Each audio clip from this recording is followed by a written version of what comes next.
yesterday the Ghana Association of Private Employment Agencies in a press conference called on government to lift the ban on the recruitment of Ghanaians for domestic work in the Gulf state. According to them, the ban on the activities has given rise to the operations of illegal travel agencies. Government in June, as part of measures to curtail the many reported cases of abuse faced by some Ghanaian workers in those countries, suspended the activities of such recruitment agencies.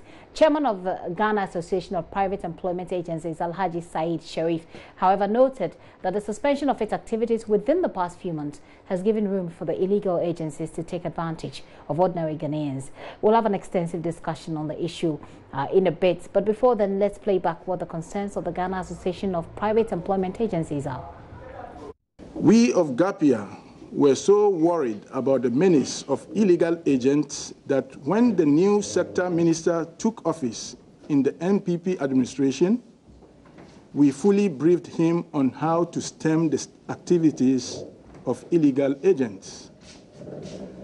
Addressing a seminar we organized in May this year, the sector minister cited the abuses of Ghanaians in some Arab Gulf countries and announced a suspension of all migrant labor to the Arab Gulf region.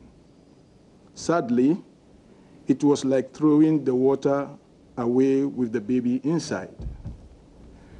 The illegal agents could not be bothered because these operators are under the table. They do not have any records, they pay no taxes, and they just carry on. It is we, the officially registered recruitment agencies, who are bearing the brunt of the suspension because officially all our operators are on hold. Almost all our members have literally shut down their offices while illegal agencies are having a field day. Indeed, life is such that when the front door is locked up, people try to enter the building through the windows. Majority of prospective immigrants seeing our offices closed resort to illegal agencies, pay huge monies, and risk everything into wilderness. We are all aware of the harrowing experiences that chill our nerves in the story of all the innocent Ghanaians sold into slavery in Libya by illegal agents operating still on our soil. The statistics show that all the returnees from Libya slave camps were sent to Libya by illegal agents under 4 months ago, which is within the period of the suspension. This clearly proves that when legal channels are closed, illegal channels flourish. Well, I'm joined in the studio now by Chairman of the Association, Alhaji Said Sharif, and Shamsuddin Alidan, the member of GAPIA. You're welcome, both of you. Thank you. Alhaji, let me start with you. Who are these illegal organizations that you refer to?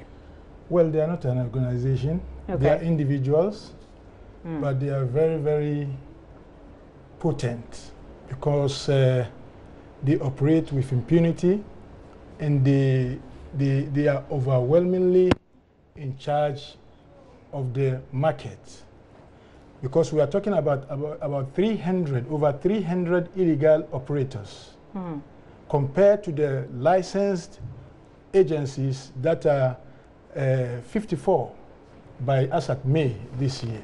Okay, well, if you say, first of all, we can't track them if you say they're not organizations, they're individuals. It's either you give us names or you give us some evidence that proves what you're saying. Oh, the evidence is overwhelming. Tell me about it or show us. Okay. You know, we tried on our own when we were inaugurated some 2 years ago.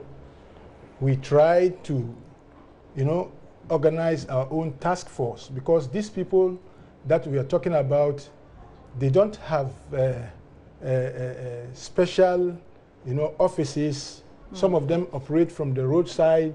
Some of them have their shabby offices somewhere tucked in, operating from those places. We know many of them. We don't say all of them, but we know many of them. okay, we tried at the very beginning through our task force to apprehend some of them. I could remember the first attempt by the head of our task force at the airport, Accra Airport, ended in his, incarceration at the airport police. We have to do a lot of run-ups. I mean, how He tried to stop someone from taking young girls away, and suddenly he was surrounded by some of the immigration officials, and they handed him over to the police, charged with impersonating. But Alhaji, you can't take the law into your own hands. Exactly. So even though you think they're doing the wrong thing, you can't just go and apprehend them. We don't blame them. I personally don't blame them. Okay, it was just ignorance from the part of our task force to give himself the authority to apprehend somebody within the jurisdiction of another authority. Okay, let me bring Shamsuddin, right? Shamsuddin into this.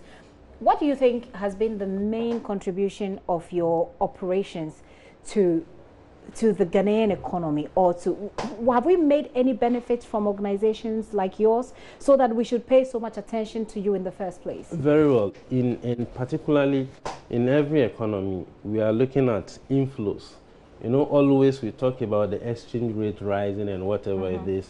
Inflows from outside play a major role in stabilizing how particularly our economic figures also play.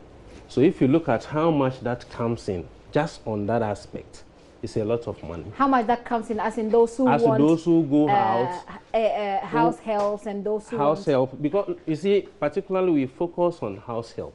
Okay. We have about 24 categories of these workers. House help is just one aspect of it.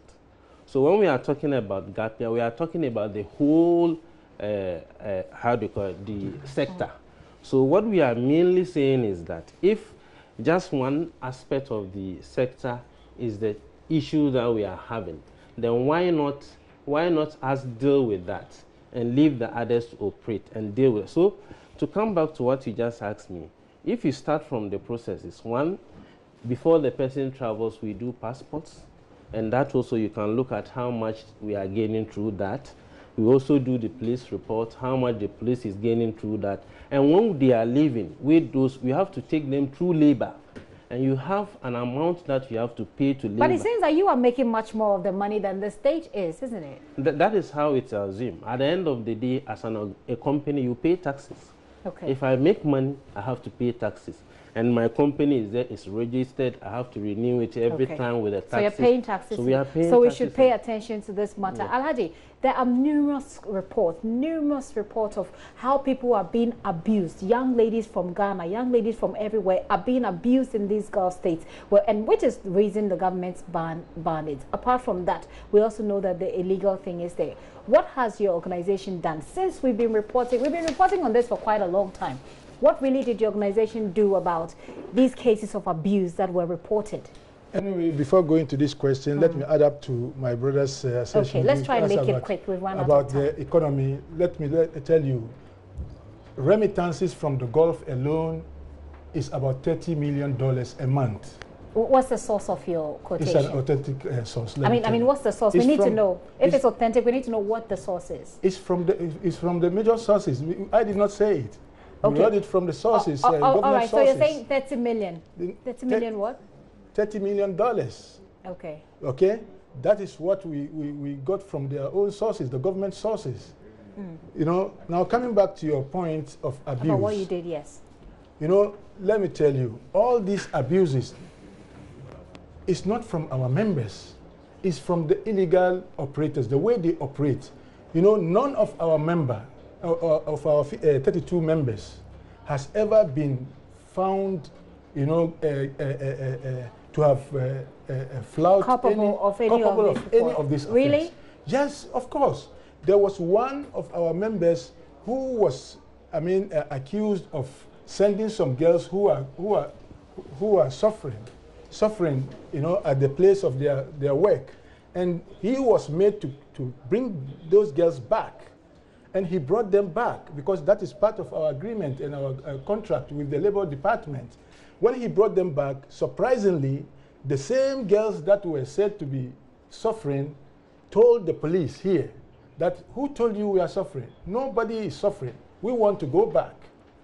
And they were at the end, they were made to go back. I see. We don't say that girls are not suffering there, but what we are always saying is that those responsible for that sort of abuse are the illegal operators. Okay. So the government should go after them.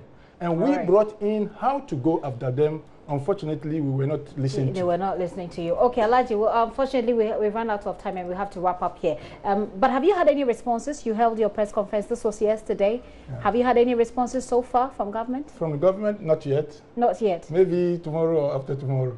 Hopefully so. Alhaji, thank you very much for coming. Alhaji Said Sharif and Shamsuddin Alidu.